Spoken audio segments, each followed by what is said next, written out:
anterior, que era ontogenia T y activación de linfocitos T, ¿sí? Un poquito para cerrar esa idea, vamos a hablar del complejo mayor de histocompatibilidad, que es una estructura proteica muy importante, sobre todo en la activación de los linfocitos T, y bueno, además de ser útil para la activación de linfocitos T, tiene otras implicancias en lo que es la respuesta inmunológica, y bueno, la idea sería repasar un poco esta cuestión, ¿sí? Bien, vamos a comenzar. El término complejo mayor de histocompatibilidad surgió hace algunos años atrás, cuando se empezó a trabajar o a practicar experiencias de injertos de piel entre ratones, ¿sí? En un primer momento, un segundo,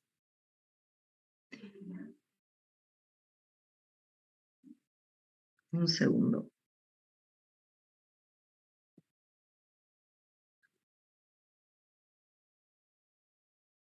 Bueno, ahí está. No, estaba teniendo problemas con el micrófono. Bueno, les decía, en un primer momento, este tema de experiencias de trasplantes entre ratones llevó a que se observe que dependiendo cómo se realizaba el trasplante, a veces había, en realidad no eran trasplantes, eran injertos de piel, ¿sí? Para ser específica. Bueno, en algunos casos se veía que los injertos tenían éxito y en otros casos los injertos eran rechazados, ¿sí? Generalmente, si el injerto de piel se hacía entre ratones integrantes de una misma familia, había éxito en el injerto. Sin embargo, si se hacía entre ratones integrantes de familias diferentes, normalmente lo que se observaba era un rechazo de injertos. Bueno, a partir de ahí se pensó que era el ADN el que estaba involucrado en la aceptación o rechazo de estos injertos, o sea, secuencias específicas del ADN, y se descubrió una secuencia. En esa secuencia había varios genes, eso fue lo que llamó la atención, no había un único gen, había varios genes y se los implicó justamente en este rechazo de injerto. Por eso se los llamó a esos genes como formando parte del complejo principal o complejo mayor de histocompatibilidad. Así como a los genes se los llamó integrantes del complejo mayor de histocompatibilidad, a las proteínas resultantes de esos genes se les llamó proteínas del complejo mayor de histocompatibilidad. ¿Sí? Esto es para que vean un poquito de dónde surge el término complejo mayor de histocompatibilidad. En humanos se los descubrieron a los mismos genes y a sus mismos productos, las proteínas del complejo mayor de histocompatibilidad, a través del estudio de personas que habían recibido múltiples transfusiones y a la vez luego habían recibido algún trasplante, como por ejemplo un trasplante de riñón previo.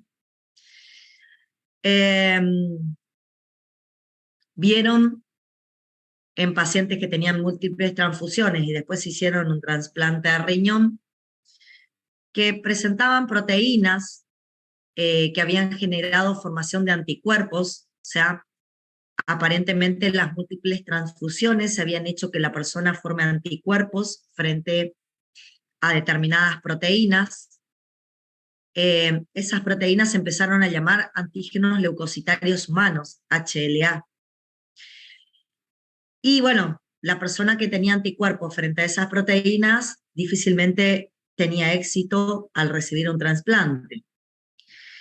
Actualmente se sabe que la función fisiológica del complejo mayor de histocompatibilidad, que hoy podemos decir que las proteínas del complejo mayor de histocompatibilidad son los famosos antígenos leucocitarios humanos que se encontraron en pacientes politransfundidos o pacientes que habían recibido un trasplante y lo habían rechazado. Actualmente se sabe que esas proteínas HLA o del complejo mayor de histocompatibilidad tienen una función más importante que la de participar de rechazos. Su función es mostrar péptidos derivados de antígenos proteicos a linfocitos T y esos péptidos que ellos van a mostrar pueden ser péptidos derivados de proteínas propias o péptidos derivados de proteínas extrañas, ¿sí? Bueno, volviendo un poco a la idea de los genes que conforman el complejo mayor de histocompatibilidad, vamos a ver que son genes que mapean en el cromosoma 6, en el brazo corto. Dentro del cromosoma 6, en su brazo corto, observamos un grupo de genes muy polimórficos, están a la vez clasificados en regiones, están los genes HLA de clase 1, los HLA de clase 2 y los HLA de clase 3. Acá hay una imagen que intenta graficar a esos genes polimórficos.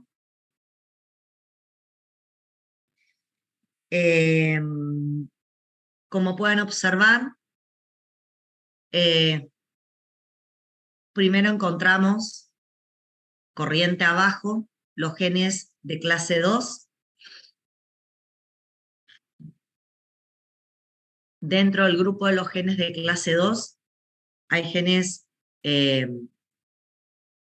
de tipo DPA, DPB, DQA y DQB, DRA y DRB. A su vez, hay varias copias de los genes A y B de los tres tipos. También en ese sitio aparecen otros genes que no forman parte del complejo mayor de histocompatibilidad, como son los que codifican a las proteínas TAP, que se suelen expresar en la membrana de del retículo endoplásmico rugoso, y las proteínas DM, que están involucradas con el procesamiento de antígenos por una vía exógena, que ya vamos a mencionar la clase de hoy. Luego aparecen, corriente arriba, los genes de clase 3. Dentro del grupo de los genes de clase 3 aparecen un sinnúmero de genes codificando diferentes proteínas. Estos no son importantes, o por lo menos no conforman las proteínas que están involucradas en el rechazo de injertos, ni tampoco en la presentación de antígenos a los linfocitos T, pero sí son genes que van a codificar, como por ejemplo, fragmentos o proteínas del sistema del complemento. Acá están codificadas las proteínas chaperonas y están los genes que codifican algunas citoquinas, ¿sí? Como el factor de necrosis tumoral alfa. Normalmente nosotros no trabajamos cuando hablamos de genes involucrados en rechazo de injertos o genes involucrados en la presentación de antígenos a los linfocitos T. No trabajamos con este grupo. Trabajamos en general con los genes de la región 2 y de la región 1 que vamos a describir ahora. Dentro de los genes de la región 1 encontramos los genes A, están acá. A ver, acá están los genes A. Voy a poner el puntero para que me puedan seguir. Los genes A, los B, los C, que son los 3 genes clásicos que vamos a usar para formar las proteínas del complejo mayor de histocompatibilidad de clase 1, pero también hay otros genes HLA, como el J, el E, el H, el G, el F y el X, donde algunos de ellos codifican proteínas que se expresan en la superficie de determinadas células, y si bien no están involucradas en general en el rechazo de injertos o en la presentación de antígenos a los linfocitos T, sí son proteínas que las vamos a describir hoy porque tienen algún tipo de importancia en lo que es la respuesta inmunológica. ¿Sí? Resumiendo, de todos los genes que están en el brazo corto del cromosoma 6, me interesan de la región 2, fundamentalmente los genes de P, de Q y de R, y de la región 1, los genes HLA, HLB y HLS. Acá ustedes observan que hay un solo tipo de HLA, HLB y HLC. Les cuento que una de las características que tienen estos genes es el polimorfismo, y que cada individuo de cada familia tiene genes HLA que se comparten en esa familia y que no necesariamente son del mismo subtipo que el resto de los individuos de la población general. Ahora vamos a hablar un poquito sobre esa característica. Bueno, resumiendo, acá están, no les nombré, a ver si es porque me estaba tapando la pantalla, no. Bueno, en la región 1 también están los genes de tipo MYC, los genes que codifican las proteínas de tipo MYC, que no les mencioné. Bueno, acá están un poco los genes importantes de cada región, ¿sí? Y les quiero contar que en otros cromosomas diferentes al cromosoma 6, nos vamos a encontrar con genes que vamos a llamar a la vez homólogos al complejo mayor de histocompatibilidad. Los genes homólogos al complejo mayor de histocompatibilidad son genes que mapean, como dije recién, en cromosomas diferentes al cromosoma 6, pero tienen mucha semejanza con los genes HLA de clase 1.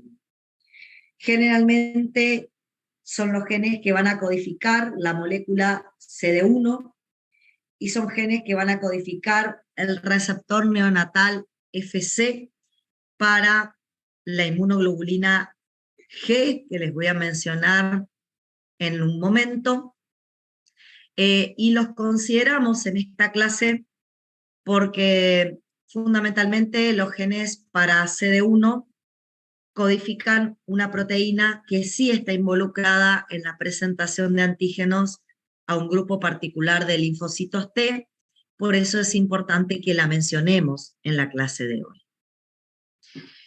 ¿Qué particularidades tienen los genes del complejo mayor de histocompatibilidad?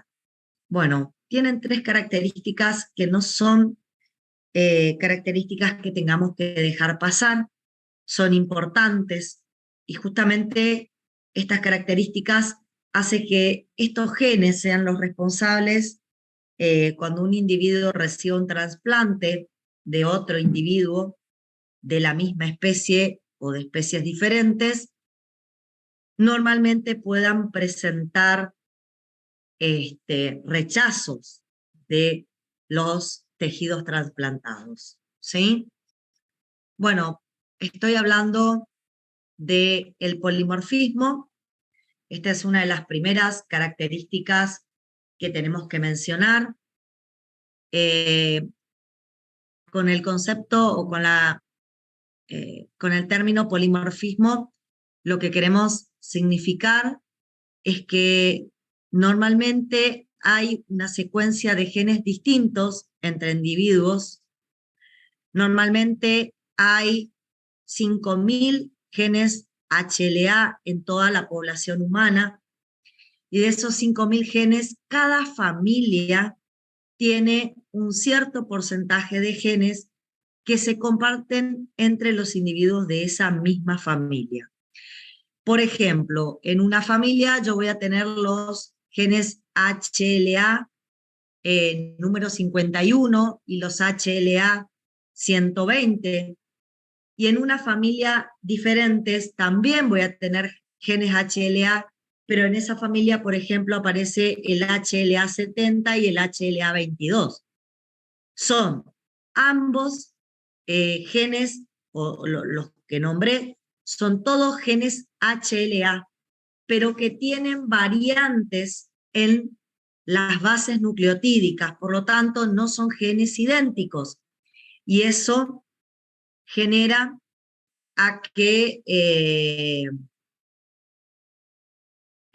tengamos codificadas proteínas HLA diferentes en individuos de familias diferentes. O sea, mis proteínas HLA van a ser diferentes a las proteínas HLA de un individuo que pertenezca a una familia diferente a la mía. Cada familia tiene o comparte un cierto número de genes HLA que son exclusivos de esa familia y pasan a la progenie, y que codifican proteínas específicas que solo se encuentran en esa familia. Quizás un pequeño porcentaje de genes HLA se pueden compartir entre dos personas diferentes. Es más, hay una cierta, digamos, frecuencia en que en dos familias diferentes algunos genes sean semejantes, pero bueno, nunca en alguien que no pertenece a mi familia voy a encontrar la totalidad de genes HLA que aparecen en mi familia. Es más, entre hermanos no se presentan exactamente los mismos genes HLA. La única manera de que dos personas tengan exactamente los mismos genes HLA es que sean gemelos idénticos. Si no, hasta inclusive entre hermanos aparecen genes diferentes, porque recuerden que nosotros heredamos genes maternos y paternos y no siempre heredamos entre hermanos los mismos genes maternos y paternos. Bien, otra característica que vamos a mencionar con respecto a los genes del complejo mayor de histocompatibilidad es el poligenismo, o sea, no tenemos una sola copia de genes HLA-A, una sola copia de genes HLA-B, hay varias copias diferentes. A la vez, eso nos pasa con los genes tanto de clase 1 como de clase 2, lo que va a generar que nosotros formemos diferentes moléculas, diferentes proteínas de HLA de clase 1 y de clase 2 en la superficie de la célula. Como no tengo un solo gen, sino que tengo diferentes genes, y todos los genes se transcriben y se traducen sobre la membrana de una misma célula, pueden aparecer diferentes tipos de proteínas. Y finalmente, la siguiente característica es la codominancia. Esa codominancia determina que tanto los genes maternos como paternos se transcriban y se traduzcan, así que ahí presten atención, porque sobre la superficie de nuestras células vamos a tener expresadas proteínas, tanto provenientes del genoma materno como también provenientes del genoma paterno. ¿Sí? Bueno,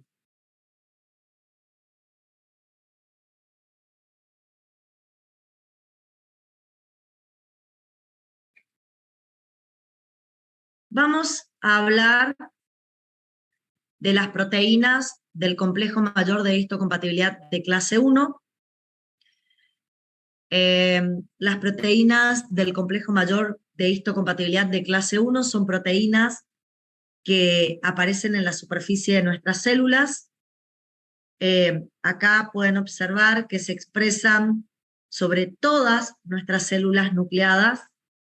No las vamos a encontrar en los glóbulos rojos, no las vamos a encontrar en las células sin sitio trofoblástico y tampoco las vamos a encontrar en las neuronas. Fuera de estos tres grupos de células, las proteínas del complejo mayor de clase 1 están expresados en la membrana de todas las células de nuestro organismo.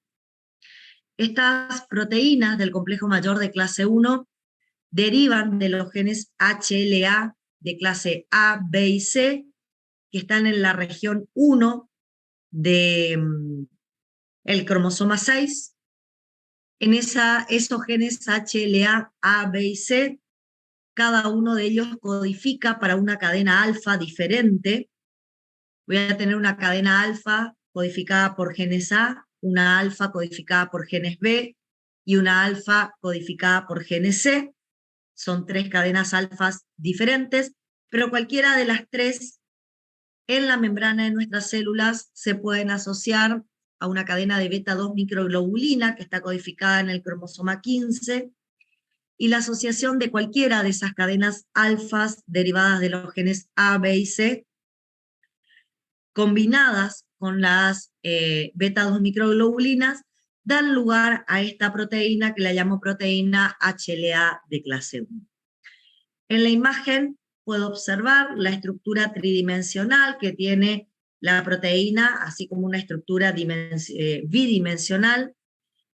En la estructura bidimensional observamos la estructura de la cadena alfa, donde se puede apreciar que la cadena alfa tiene tres dominios en los cuales se subdivide.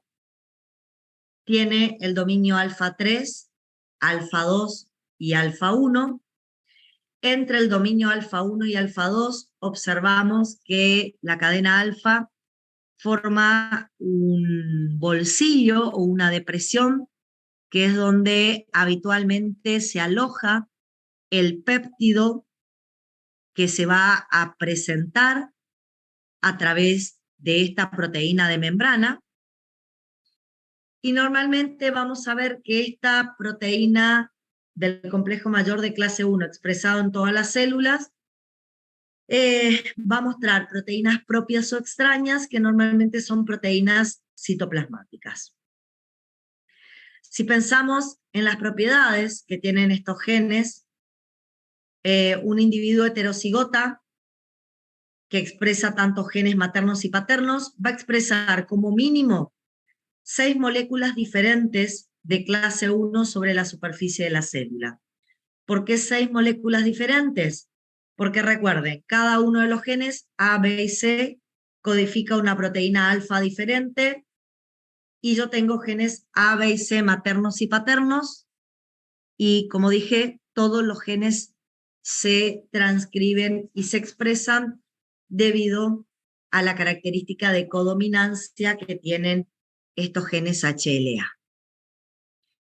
Acá hay un ejemplo, otra vez, una imagen, donde pueden observar la estructura alfa, el bolsillo que se genera entre alfa 1 y alfa 2, y les cuento que el dominio alfa 3 que aparece ahí, el dominio alfa 3 es importante porque es el responsable de esta molécula HLA de clase 1 de tomar contacto con la proteína CD4, con la proteína CD8 del complejo mayor con la proteína CD8 de los linfocitos T CD8 positivos, y de esa manera el linfocito T CD8 positivo reconoce y puede interaccionar a través de su TCR con esta proteína del complejo mayor de clase 1. En el caso de las proteínas del complejo mayor de clase 2, son proteínas que van a expresarse en la superficie fundamentalmente de células presentadoras de antígeno. Además de células presentadoras de antígeno, hay otras células que pueden expresar en su membrana a esta proteína HLA de clase 2. Entre esas células tengo al linfocito B, que presenta esta proteína para poder a través de ella interactuar con el T helper folicular.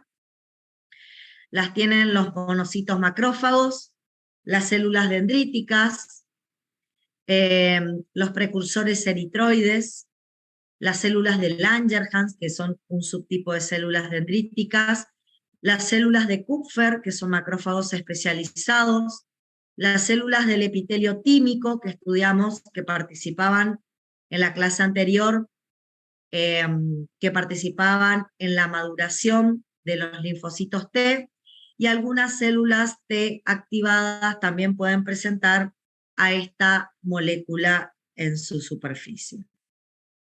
Bien, esta molécula, esta proteína del complejo mayor de histocompatibilidad de clase 2, es una proteína que deriva de los genes de Q, de los genes de P, de Q y de R, de la región 2 del complejo mayor del complejo de los genes del complejo mayor de histocompatibilidad. Todos estos genes son polimórficos. ¿Qué significa? Que tenemos varias copias de cada uno de ellos. Y además, bueno, excepto el de R alfa. Y además tenemos genes de P, de Q y de R que van a codificar la cadena alfa y la cadena beta. O sea, a su vez hay genes que codifican a una y otra cadena del complejo mayor de histocompatibilidad de clase 2. Tenemos DP alfa, DP beta, DQ alfa, DQ beta, DR alfa, DR beta. ¿Sí?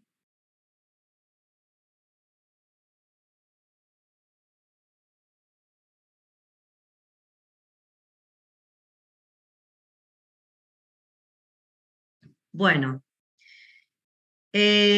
normalmente en individuos heterocigotos vamos a encontrar expresadas muchas moléculas de clase 2 sobre la superficie de la célula, y sobre todo si pensamos que estas moléculas de clase 2 se pueden formar combinando, por ejemplo, una cadena alfa derivada de un gen de P con una beta derivada de Q, o una alfa derivada de R con una beta derivada de P. Así que pueden haber muchas moléculas de clase 2 diferentes sobre la superficie de estas células que yo les acabo de mencionar. Bien, ¿cómo están conformadas estas proteínas? Estas proteínas, como ustedes pueden ver, están conformadas por una cadena alfa y una cadena beta. Acá ven la forma tridimensional, acá la ven en 2 dimensiones, una cadena alfa, una cadena beta. A su vez, las cadenas alfa y beta se subdividen en dominios, alfa 1 y alfa 2.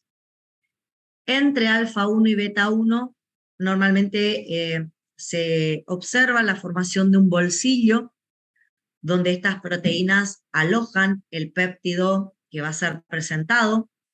Generalmente se presentan péptidos que son capturados por endocitosis por parte de estas células que se van a comportar como presentadoras de antígeno. Y el otro dominio importante es el beta 2, lo podemos observar acá también.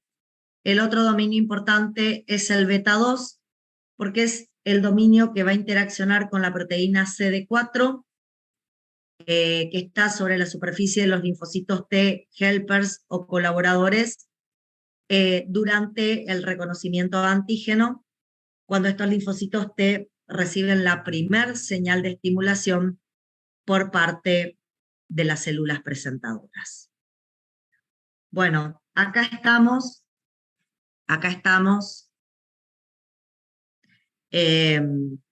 con la principal función que tienen las proteínas del complejo mayor de histocompatibilidad. Bueno, esta es una proteína del complejo de clase 1. Fíjense, acá está la cadena alfa asociada a la beta 2 microglobulina. Tenemos las subunidades o las regiones alfa 1 y alfa 2, donde está el bolsillo que se aloja el péptido, y el dominio alfa 3, que es el que interacciona con la proteína CD8 de los linfocitos T citotóxicos. Esto es una proteína del complejo mayor de clase 2, esta que está acá. Lo que observamos es que está formada por la cadena alfa y la cadena beta. Entre alfa 1 y alfa 2 observamos el bolsillo donde se aloja el péptido, y en particular beta 2 es el dominio que toma y reconoce a CD4 durante esta comunicación yuxtacrina entre el TCR y las proteínas del complejo mayor de histocompatibilidad que le están mostrando péptidos. Y bueno, recuerden que para esa comunicación yuxtacrina se pueda dar, tiene que estar el reconocimiento por CD8 o CD4 de los complejos mayores de histocompatibilidad. Bien, acá, además de las proteínas del complejo mayor de histocompatibilidad clásicas, les muestro otra proteína de la cual vamos a hablar dentro de un minuto, la proteína CD1. Ella también tiene la función para mostrar antígenos. Sin embargo, la cadena alfa, que es muy parecida a la alfa del complejo 1, no mapea los genes que codifican esa cadena alfa, no mapean en la región HLA de clase 1 del cromosoma 6, sino que esta cadena alfa que conforma la proteína CD1 está presente en otros cromosomas diferentes. ¿Qué es lo que quiero que observen acá en estas tres proteínas de membrana que pueden mostrar antígenos a los linfocitos T? Bueno, lo que quiero que observen es que no todas tienen el mismo bolsillo donde se aloja el antígeno, ¿sí? En el caso de las proteínas HLA de clase 1, el bolsillo que se forma entre las subunidades alfa 1 y alfa 2 de esa proteína es un bolsillo pequeño que aloja péptidos de tamaño pequeño de no más de 8 a 10 aminoácidos. En el lado opuesto, en el caso del bolsillo que conforma las unidades alfa 1 y beta 1 de las proteínas del complejo mayor de clase 2, observamos que el bolsillo es un poco más importante, más grande en cuanto a tamaño, y va a alojar péptidos de entre 12 y 18 aminoácidos, o sea, va a mostrar péptidos un poco mayores en cuanto a tamaño. Y la particularidad que tiene la proteína CD1, que también es una proteína presentadora de antígenos, la particularidad que tiene es que va a mostrar lípidos, glicolípidos o glicopéptidos. O sea, lípidos o lípidos asociados a hidratos de carbono o asociados a proteínas. ¿Sí? Esa es una característica.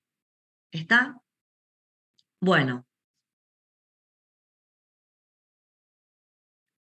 La única función que tienen las proteínas del complejo mayor de histocompatibilidad es presentar antígenos. No. Nosotros nos vamos a encontrar cuando estudiemos la semana que viene la respuesta inmune frente a virus, que las proteínas del complejo mayor de histocompatibilidad también tienen una función muy importante en lo que es la activación de los natural killers, ¿sí? Los natural killers tienen en su membrana un receptor de tipo KIR, es un receptor de la familia inhibitoria del natural killer, y la particularidad que tienen los receptores de tipo KIR, los inhibitorios, es que tienen mucha afinidad por moléculas HLA de clase 1 que pueden estar expresadas en la superficie de las células.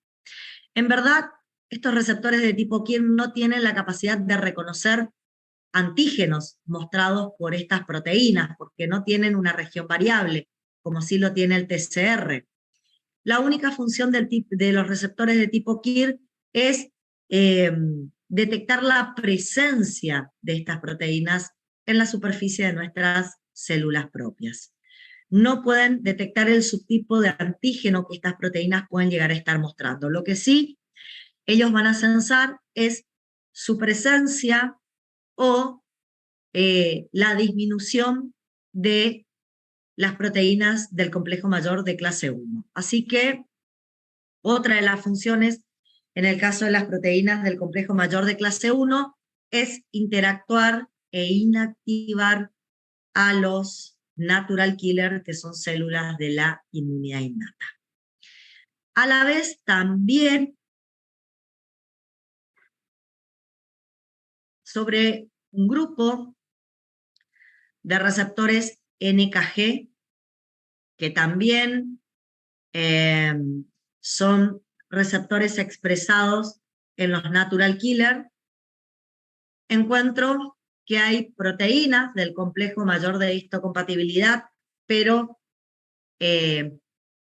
no conforman los complejos clásicos, sí mapean en el cromosoma 6, en la región 1, son las proteínas derivadas de los genes MYC.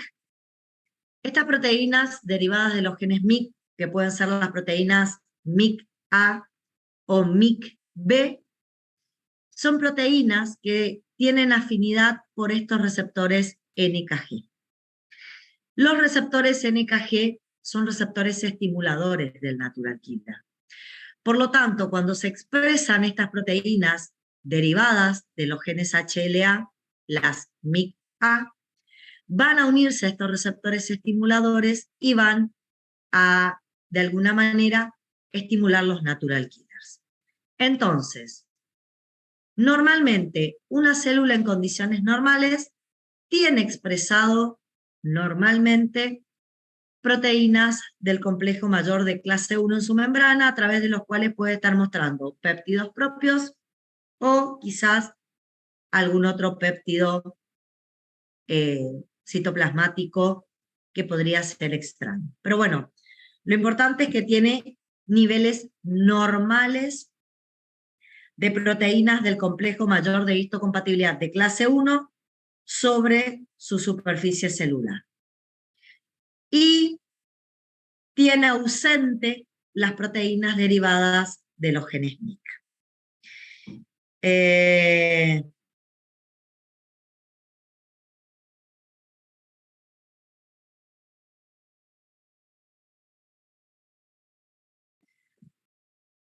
En el caso de que la célula sufra alguna transformación tumoral o se estrese por presencia de patógenos intracelulares, la particularidad que exhiben esas células es una disminución en la capacidad de expresar proteínas del complejo mayor de clase 1 en su membrana y un aumento en la expresión de moléculas del tipo DAMPs que nos hablan de un estrés, como por ejemplo las proteínas de tipo MYC-A.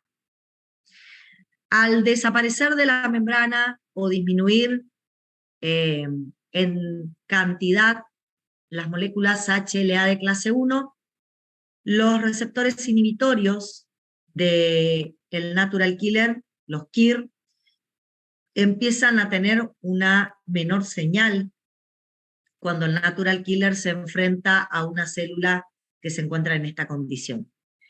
Y sí se estimulan los receptores NKG, ya que se expresan estas proteínas que tienen afinidad por estos receptores, que son proteínas de la familia MYC.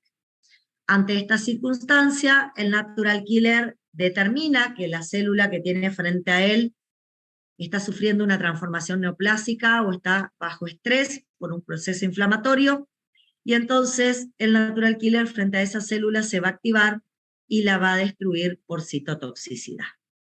Por lo que pueden ver, estas proteínas del complejo mayor de histocompatibilidad, además de tener funciones para presentar antígenos a los linfocitos T, también forman parte de la regulación en la actividad o en la activación de los natural killers. ¿Sí? Bueno. La segunda función dijimos que era, bueno, además de regular la activación de los natural killers, los complejos mayores de histocompatibilidad tienen como función, dijimos, procesar y presentar antígenos proteicos a los linfocitos T, naive o vírgenes, para lograr su primera señal de estimulación. Bueno, vamos a aprender hoy que las proteínas del complejo mayor de histocompatibilidad no presentan los mismos antígenos. Los tipos de antígenos proteicos que presentan las proteínas de clase 1 tienen un origen diferente a los antígenos proteicos que presentan las proteínas de clase 2. Las proteínas del complejo mayor de clase 1 van a presentar en la membrana de las células nucleadas fundamentalmente antígenos extraños presentes en el citosol, como proteínas derivadas de virus o microorganismos intracelulares que en ese momento estén infectando a esa célula en particular. También pueden presentar proteínas que sean productos de genes mutados, que tenga o exprese esa célula en particular. También pueden presentar proteínas provenientes de microorganismos que fueron internalizados en un fagosoma, pero que escaparon del fagosoma y se alojaron en el citoplasma de la célula. Y también pueden presentar proteínas mal plegadas en el retículo endoplásmico, proteínas mal plegadas en el retículo endoplásmico de esa célula. Bueno, ¿cómo hacemos para que esas proteínas citoplasmáticas puedan ser expresadas en estas proteínas del complejo mayor de clase 1? La verdad es que toda la proteína citoplasmática no se va a poder presentar. Vimos que el bolsillo del complejo mayor de clase 1 es un bolsillo pequeño que puede alojar un péptido pequeño. Por lo tanto, lo primero que vamos a necesitar es, una vez que la proteína que va a ser presentada es reconocida en el citoplasma, normalmente es marcada con ubiquitina, que es una proteína que me va a marcar proteínas que tienen que ser degradadas, que están alojadas en el citoplasma. Esa proteína marcada con ubiquitina va a pasar por un complejo multienzimático que se llama proteosoma. El complejo multienzimático tiene 28 subunidades proteicas, muchas de esas son enzimas, son proteasas, y lo que van a hacer esas proteasas es degradar proteínas citosólicas que están marcadas con ubiquitina. Fundamentalmente, la acción del proteosoma va a ser estimulada por la presencia de interferón gamma liberada por células de la inmunidad innata o liberadas por linfocitos T helper 1 que se activaron frente a infecciones intracelulares. Una vez que el proteosoma degrada la proteína y las transforma en pequeños péptidos, en la membrana del retículo endoplásmico rugoso, estos péptidos van a encontrar un canal formado por dos proteínas, las proteínas TAP1 y TAP2. Estas proteínas TAP van a generar, como dije, un canal que van a permitir que los péptidos generados de la proteína citosólica al pasar por el proteosoma puedan ingresar al interior del retículo endoplásmico rugoso, al lumen del retículo endoplásmico rugoso, y dentro del lumen del retículo endoplásmico rugoso, ahí digamos, a un costado, muy próximo a este canal TAP, vamos a encontrar las proteínas vamos a encontrar los complejos mayores de histocompatibilidad de clase 1, conformados por una cadena alfa asociada a una beta-2 microglobulina muy próxima al canal TAP. ¿Sí? Normalmente la asociación del complejo, o sea, la asociación de la cadena alfa con la beta-2 microglobulina, se logra dentro del retículo endoplásmico rugoso. En esta asociación funcionan proteínas de tipo chaperonas, como la calnexina y la calreticulina, que van a lograr ensamblar este complejo de clase 1 y lo van a vincular, lo van a dejar próximo al canal TAP, para que a medida que por ese canal TAP empiecen a entrar péptidos provenientes de la degradación de proteínas citosólicas, esos péptidos se alojen en el bolsillo de este complejo mayor de histocompatibilidad de clase 1, una vez que estos complejos empiezan a recibir péptidos que se alojan en sus bolsillos. Estos complejos ya con el péptido unido empiezan a pasar del retículo endoplásmico rugoso al retículo endoplásmico liso, del retículo liso al aparato de Golgi, y en el aparato de Golgi terminan siendo encerrados en vesículas que los van a transportar y los van a depositar a estos complejos con el péptido en su bolsillo sobre la membrana de todas las células nucleadas.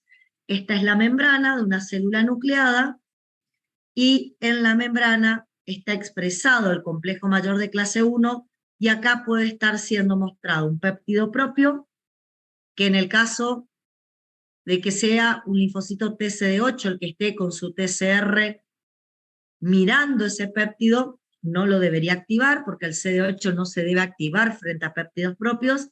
Y si es un péptido derivado de un patógeno intracelular idéntico al péptido que generó la activación del CD8, en esta circunstancia el CD8 se debería activar frente a esta célula y la debería destruir. Este tema lo vamos a repasar la semana que viene, cuando demos respuesta inmune frente a patógenos intracelulares, y bueno, ahí vamos a ir viendo cómo se lleva adelante y la utilidad de estas proteínas. Bueno, esto sería un procesamiento de antígenos intracelulares o endógenos, y se presentan por proteínas del complejo mayor de clase 1. Después tenemos el proceso de antígenos extracelulares o exógenos, que son los que se van a presentar a través de proteínas del complejo mayor de clase 2. Dentro de este grupo de proteínas vamos a encontrar proteínas provenientes de partículas, que pueden ser, por ejemplo, bacterias o parásitos pequeños, que son fagocitados. Ahí vamos a hablar de células que tienen la capacidad de fagocitar. Podemos hablar de las células dendríticas, podemos hablar de los monocitos, podemos hablar de los macrófagos, ¿sí? Que van a fagocitar sustancias que sean reconocidas como extrañas, ¿sí? A través de los receptores de membrana. Recuerden que no todos los receptores de membrana RRP permitían la fagocitosis. Normalmente la fagocitosis estaba permitida cuando el reconocimiento se hacía por receptores scavenger o receptores de lectina tipo C. Recuerden eso. Bueno, también puedo hacer una macropinocitosis y internalizar partículas de menor tamaño, pero que estén solubles en líquido extracelular. Puedo hacer una endocitosis de sustancias unidas a receptores en vesículas recubiertas por clatrina. Hay un receptor que va a reconocer una partícula en especial, ¿sí? Y bueno, esas vesículas recubiertas por clatina o caveolina, y que tienen al receptor que reconoce la partícula, cuando la partícula se une, estas vesículas lo internalizan. Son todas estructuras o antígenos extracelulares o exógenos que terminan siendo o apareciendo en un fagosoma. Lo que vamos a encontrar que, bueno, también puede haber la autofagia de proteínas citosólicas, esto también puede ocurrir, autofagia de proteínas citosólicas, proteínas mal plegadas, proteínas mutadas, proteínas que han cumplido con su vida media. Todas esas proteínas terminan dentro de un fagosoma. En ese fagosoma, en la membrana del fagosoma, vamos a encontrar proteínas que van a ser HLA, o sea, van a derivar de gen HLA, pero van a ser las proteínas de M, que van a tener la posibilidad de unir. Una vez que todas esas proteínas terminan en el fagosoma y el fagosoma se une a los lisosomas, las proteasas lisosómicas degradan a las proteínas dentro del fagosoma en péptidos pequeños, y esos péptidos terminan siendo unidos a estas proteínas HLA-DM que están en la membrana de los fagosomas. Bueno, como pueden ver, en la membrana del fagosoma, fíjense, acá tienen el antígeno endocitado, se vuelcan las enzimas lisosómicas, las proteínas endocitadas son fragmentadas, y se unen los fragmentitos a estos HLA-DM que normalmente, este HLA-DM que normalmente está unido a la membrana del fagosoma. Mientras tanto, mientras está ocurriendo esto en el citoplasma, en el retículo endoplásmico rugoso constantemente están sintetizándose cadenas alfa y cadenas beta provenientes de los genes HLA, DQ, DR y DP. Esas cadenas alfas y betas se van a unir gracias a determinadas proteínas chaperonas, como las calnexinas y las calreticulinas, y una vez que se asocian y se unen, van a asociar a su bolsillo una proteína que se llama proteína péptido invariante, perdón, o proteína invariante, y van a tapar, mientras ellas están en el retículo endoplásmico con esta proteína invariante, van a tapar a su bolsillo para que dentro del retículo endoplásmico ese bolsillo no aloje ningún péptido. Y ustedes se preguntarán por qué tapo el bolsillo de las proteínas del complejo mayor de clase 2 que se forman en el retículo endoplásmico de las células, como por ejemplo los monocitos. Perdón, si ustedes lo piensan, el monocito es una célula nucleada. Así como forma proteínas del complejo mayor de clase 2 en su retículo endoplásmico, también está formando proteínas del complejo mayor de clase 1. Y dentro de ese retículo endoplásmico están accediendo péptidos provenientes de proteínas citoplasmáticas propias o extrañas. ¿Y qué pasaría si ese péptido, en vez de unirse al bolsillo de una proteína del complejo de clase 1, de repente se une al bolsillo de una proteína de clase 2? Y bueno, lo que pasaría es que yo estaría haciendo una presentación errónea de péptidos. Yo quiero que esta proteína del complejo de clase 2 me presente los péptidos que están en el fagolisosoma. Para eso, hasta que llega al fagolisosoma la proteína del complejo mayor de clase 2, tiene que tener su bolsillo protegido para que ningún tipo de péptidos que puedan ser volcados al interior del retículo endoplásmico se pueda alojar en ese bolsillo. Con la cadena invariante cubriendo y protegiendo su bolsillo, pasan al retículo endoplásmico liso, del liso pasan al aparato de Golgi, y de acá se engloban en vesículas exocíticas, pero vesículas que se van a asociar al fagolisosoma. estas vesículas endocíticas que tienen el complejo mayor de clase 2 no van directamente a la membrana. Primero forman una vesícula mixta con el endo, con el fagolisosoma. Ahí las enzimas lisosómicas me fragmentan en la cadena invariante. Esta cadena invariante me liberan un péptido que es el péptido CLIP y hacen que los fragmentos peptídicos que estaban unidos a la, y los fragmentos peptídicos que estaban unidos a la proteína HLA-DM sean transferidos al bolsillo ahora del complejo mayor, a la proteína del complejo mayor de clase 2. Llega al complejo mayor de clase 2 con su cadena invariante, esta es fragmentada por proteasas, se libera el bolsillo y lo que tenía la proteína HLA-DM unida en su bolsillo, ahora pasa al bolsillo de la proteína del complejo mayor de clase 2. Recién en esas circunstancias, con el péptido que estaba dentro del endolisosoma, la proteína mayor del complejo, la proteína del complejo mayor de clase 2, es expresada en la membrana de estas células presentadoras de antígeno. ¿Sí?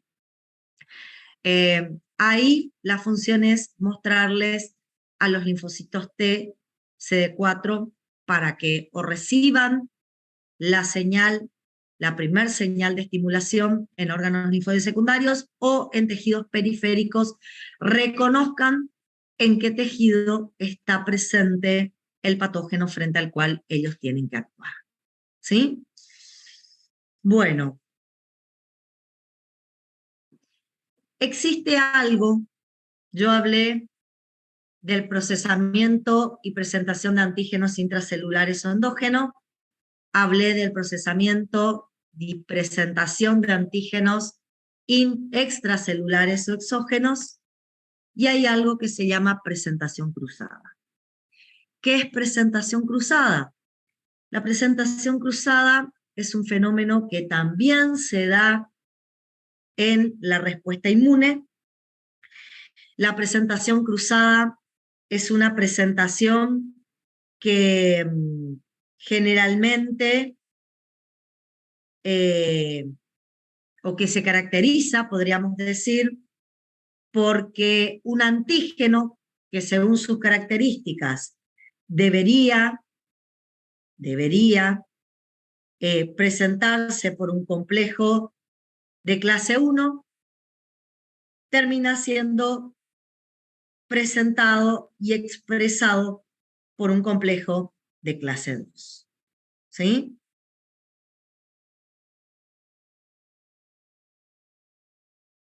Bueno.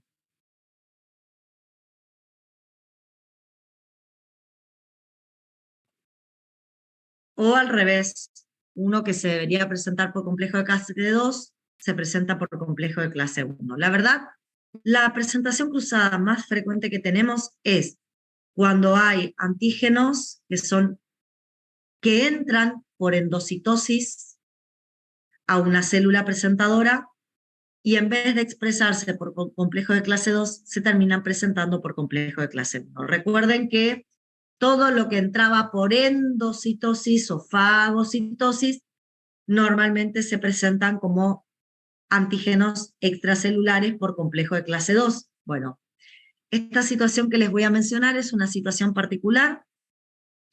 Vamos a ver que algunas células dendríticas tienen la capacidad de capturar e ingerir células propias infectadas por virus o células tumorales. Son células que tienen antígenos virales o antígenos tumorales, pero que como entran por endocitosis, se deberían presentar por complejo de clase 2.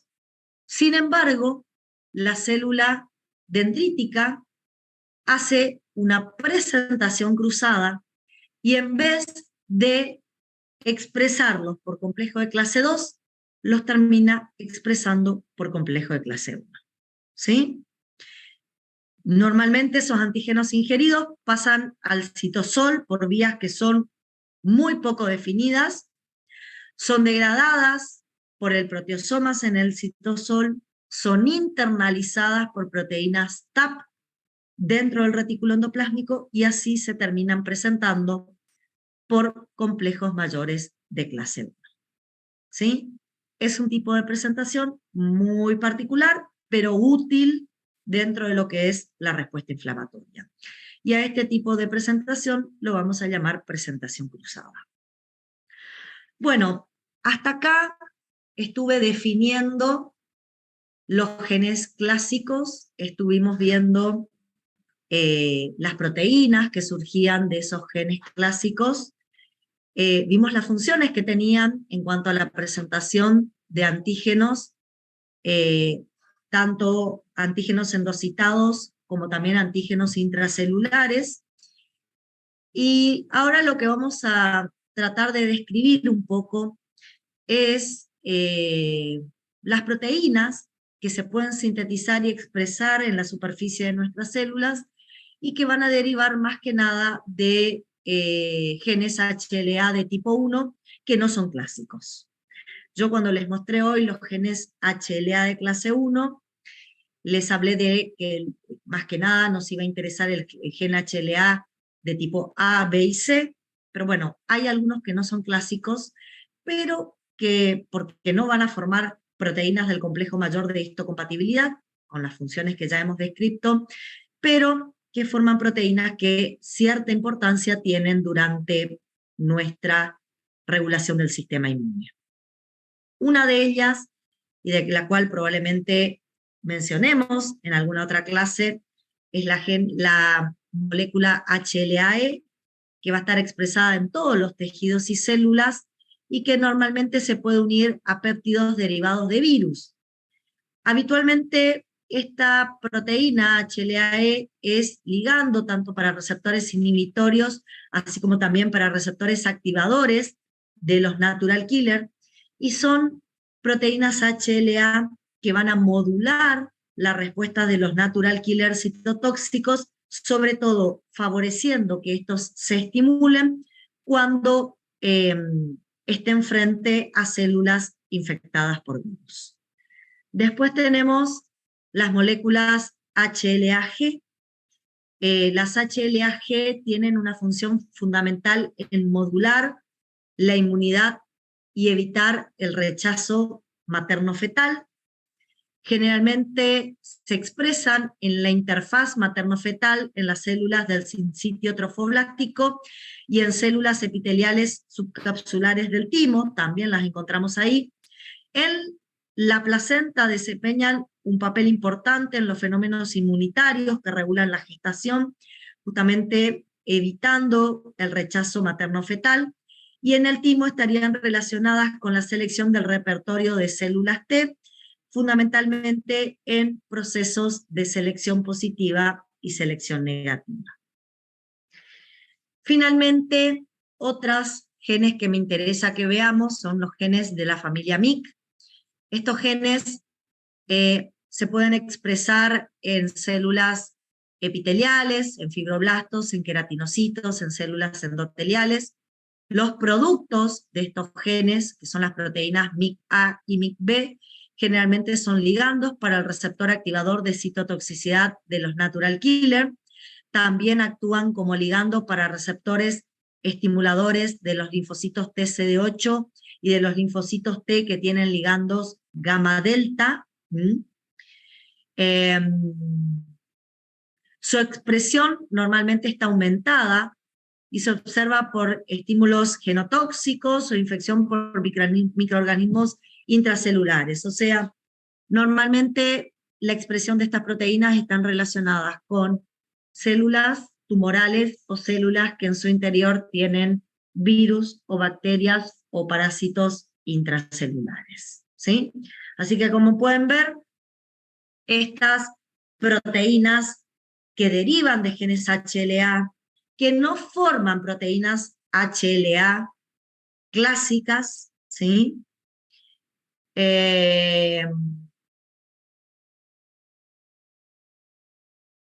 Digamos, también resultan importantes en la regulación de nuestra inmunidad. Finalmente, hoy les hablé de las proteínas que resultaban de los genes homólogos al complejo mayor de clase 1. Una de esas proteínas que derivan de estos genes homólogos al complejo mayor de clase 1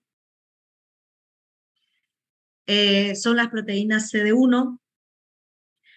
En este caso no son moléculas polimórficas porque no se forman a partir de diferentes genes, hay un solo gen que la codifica. Están en un cromosoma diferente al cromosoma 6. Estas proteínas CD1 están conformadas por moléculas formadas por una cadena alfa que se asocia a una cadena de beta 2 microglobulina. Conserva una estructura típica muy semejante a las proteínas del complejo mayor de clase 1. También entre los dominios alfa 1 y alfa 2 forma una especie de canaleta o bolsillo donde se pueden acomodar lípidos o péptidos hidrófobos con residuos polares, con residuos lipídicos. Y la particularidad es que estas proteínas CD1 pueden presentar esos antígenos a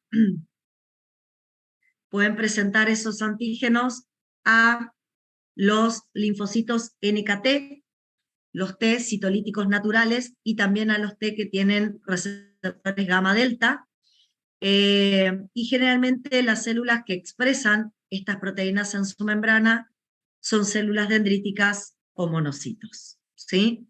Esa es la particularidad. Finalmente tenemos genes homólogos al complejo mayor de clase 1. Otro ejemplo de genes homólogos son los genes que codifican el receptor neonatal para el fragmento FC de la inmunoglobulina G. Yo en algún momento cuando hablé de receptores FC les describí.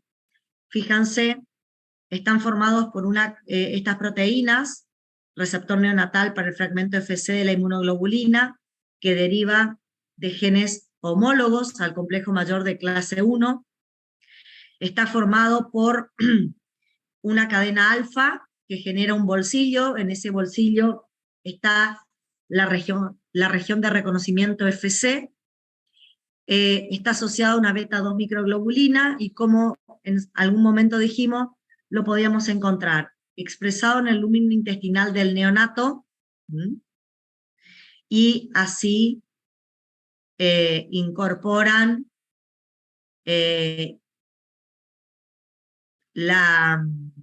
digamos, las IgGs provenientes de la leche materna.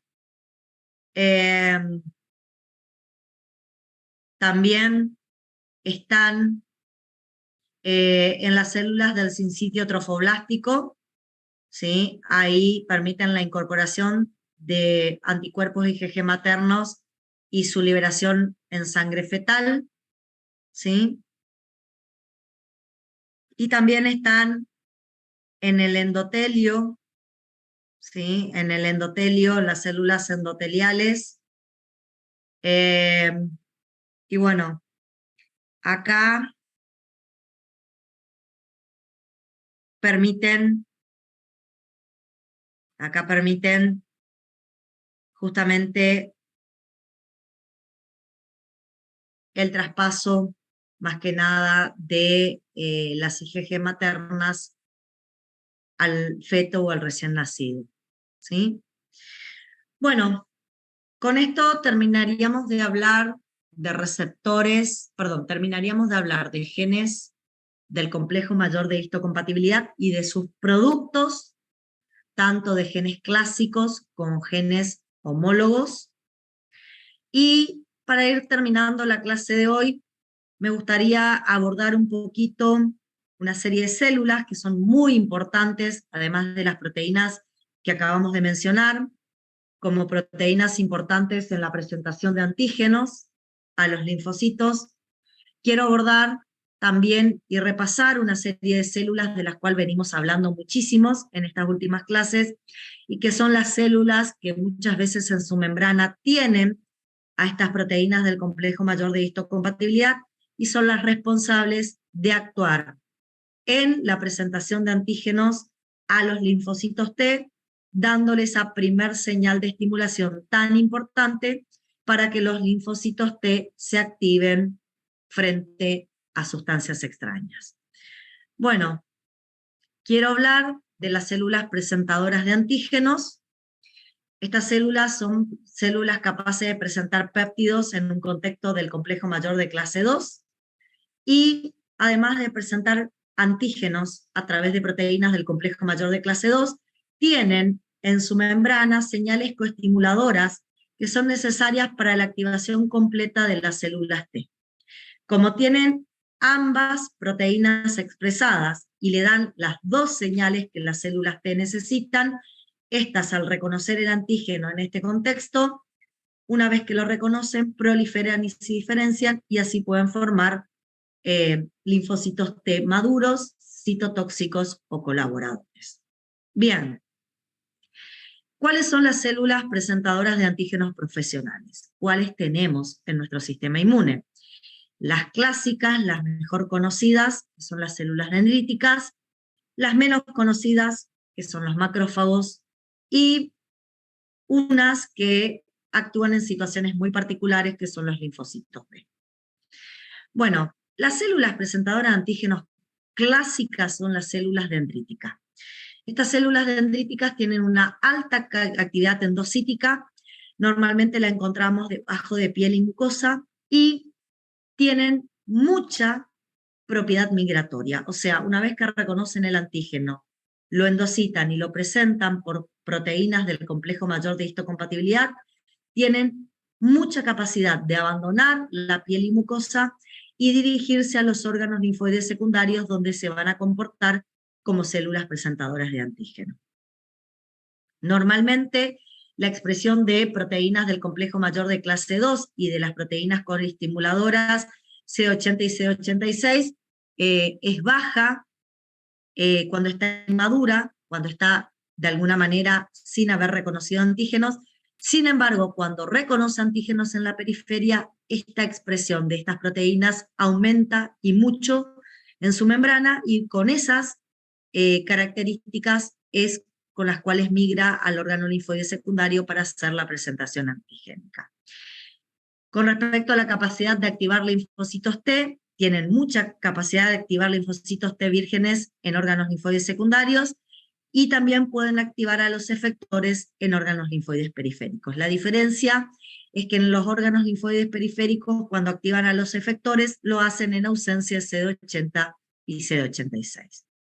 Los macrófagos, por su parte, son células con una alta capacidad fagocítica, pero que no van a migrar desde el tejido inflamado hacia los órganos linfoides periféricos. Su función va a ser quedarse en el tejido inflamado.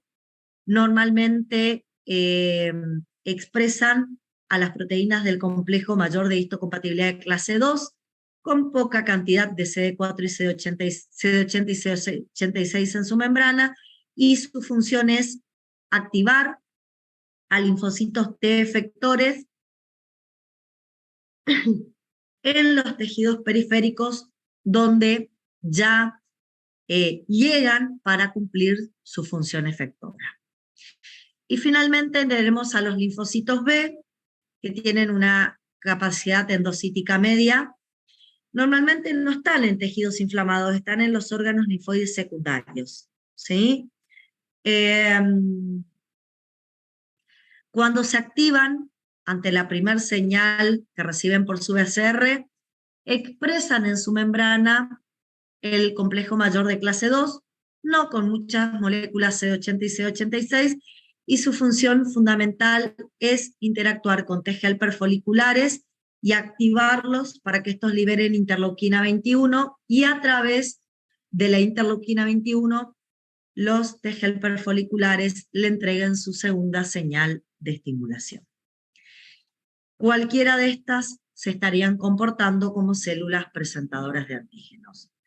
Sin embargo, yo dije que a pesar de que todas son células presentadoras de antígeno, las que más importancia van a tener son las células dendríticas. Generalmente las células dendríticas las podemos encontrar en órganos linfoides, las podemos encontrar en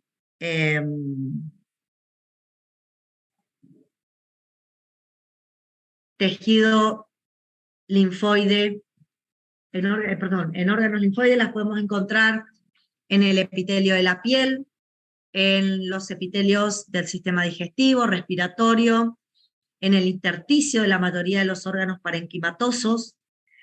En general surgen de precursores en médula ósea, más que nada relacionados con los fagocitos mononucleares.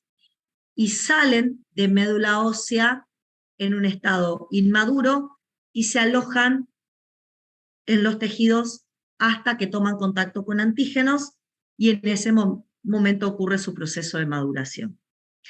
Dentro de las células dendríticas, yo les mencioné que existían dos grupos: las células dendríticas tradicionales, que van a ser nuestras verdaderas presentadoras de antígeno, y las células dendríticas plasmocitoides, ¿sí? Las tradicionales son las que se activan ante el encuentro con microorganismos en los tejidos, maduran y migran a los ganglios linfáticos o al órgano linfático secundario, donde van a darle la primera y segunda señal de activación a los linfocitos T. Por su parte, las células dendríticas plasmocitoides las podemos encontrar en sangre y en pequeño número en órganos linfáticos, son las que se van a activar frente a patógenos intracelulares y su principal función es liberar interferón de tipo 1 en o durante las respuestas virales.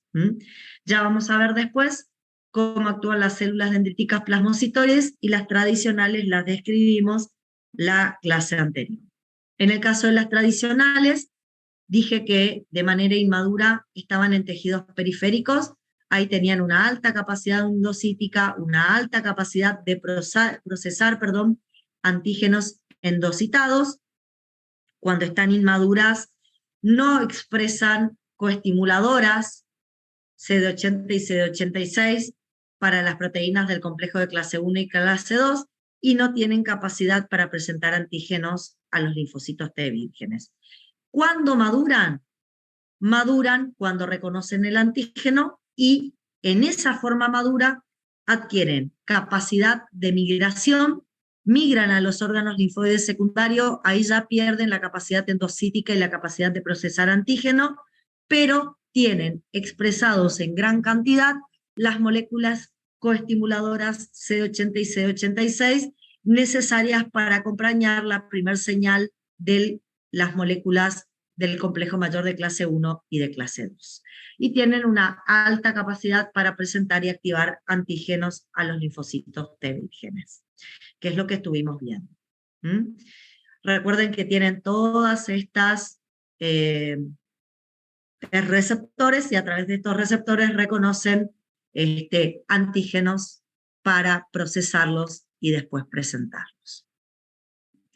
Bueno, y acá para que vean cómo actuaba las células dendríticas en la presentación del antígeno, recuerden, expresaba el antígeno por proteínas del complejo mayor de clase 1 o de clase 2, al TCR de un linfocito T virgen, pero también cuando maduraba expresaba las proteínas B7 o CD80 y CD86 en su membrana, por la cual le daba la segunda señal de estimulación para que se active el linfocito T virgen, sobreviva, prolifere y se diferencie en T citotóxico o T helper. ¿Sí? Bueno, y depende qué citoquinas recibía en esta presentación. Este es un CD4, dependiendo qué citoquinas recibía en la presentación, acuérdense, se diferenciaba T helper 1, T helper 2, T helper 17, T helper folicular. ¿Está? Y en este caso tenemos al linfocito B, actuando como una célula presentadora de antígeno. Recuerden, él reconocía el antígeno y recibía su primer señal reconociendo el antígeno por el BCR, endocitaba el BCR, endocitaba el antígeno unido al BCR, lo procesaba el antígeno, lo fragmentaba en péptidos, de acá venía el HLA de tipo 2 del retículo endoplásmico, el péptido se unía al HLA de clase 2 y a través del HLA de clase 2 el linfocito B expresaba en su membrana un péptido correspondiente al antígeno que él había reconocido y a partir de ahí interactuaba con el T helper folicular para que el T helper folicular le entregue su segunda señal de estimulación, liberando interleuquina 21. Fíjense todas las funciones que tienen estas proteínas mayores del complejo de histocompatibilidad y, bueno, la importancia en la modulación de la respuesta de nuestro sistema inmune. Hoy aprendieron de dónde surgen esas proteínas y cómo hacen para presentar péptidos, qué péptidos presentan en particular. En el caso del linfocito, presenta el péptido que él reconoció a través de su BCR. En el caso de una célula presentadora de antígeno, una célula dendrítica, va a presentar péptidos que endocitó. En el caso de que endocite células infectadas, puede presentar los péptidos de las células infectadas, puede presentar péptidos por complejo de clase 1, puede presentar péptidos por complejo de clase 2, ¿sí? Eso ya lo vamos a ir viendo en las respuestas que vamos a aprender a partir de la semana que viene, ¿sí?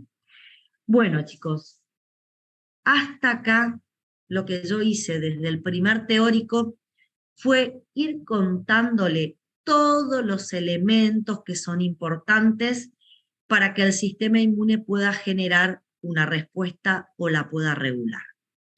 A partir de ahora, por lo menos las clases de la próxima semana, lo que vamos a hacer es empezar a provocar respuestas inmunológicas frente al reconocimiento de diferentes patógenos, dependiendo qué tipo de patógeno ingresa. Un segundo, chicos, voy a conectar la compu que se me está descargando la batería. Les decía, dependiendo el tipo de patógeno que ingrese a nuestro organismo, lo que vamos a ir viendo son las diferentes células o integrantes de la inmunidad innata y los diferentes integrantes de la inmunidad adaptativa que resultan importantes en esa respuesta. Y bueno, vamos a ver cómo se estimulan, cómo actúan. Vamos en las clases de la semana que viene a poner a funcionar todos los elementos que nosotros describimos en estas clases anteriores. Con respecto al teórico de hoy, hay un capítulo que habla de complejo mayor de histocompatibilidad. Los invito a leer el capítulo que habla del complejo mayor de histocompatibilidad, pero también los invito a leer dos cosas más. Primero, el procesamiento y la presentación de antígenos, que suele estar en otro capítulo, esto de presentación de antígenos exógenos o endocitados y presentación de antígenos intracelulares o endógenos. Y también los invito a que vuelvan al capítulo de inmunidad innata y vuelvan a hablar o leer sobre células presentadoras de antígeno. ¿Sí? Son temas que son importantes, que lo repasen, porque a partir de la semana que viene ya todo esto se va a dar como sabido. ¿Sí? Ya no vamos a volver a explicar algunas cuestiones, son cuestiones que ustedes ya la van a manejar, simplemente vamos a describir cómo se va desarrollando la respuesta de la inmunidad innata y la respuesta de la inmunidad adaptativa frente a distintas situaciones donde aparecen antígenos. ¿sí? Recuerden, en el teórico presencial de la semana que viene tienen parcialito. El parcialito va a incluir temas, todos los temas que vimos hasta inflamación, complemento, receptores, tejidos linfoides primarios y secundarios, inmunidad innata, inmunidad adaptativa, componentes de la inmunidad innata y la inmunidad adaptativa, ¿sí? Todo eso va a entrar en el parcialito de la semana que viene. ¿Está? Así que estén atentos porque les va a tocar en su teórico presencial. ¿Está? Bien, no sé si alguien tiene alguna pregunta para hacer, algo que quieran que yo les explique de nuevo, les repita.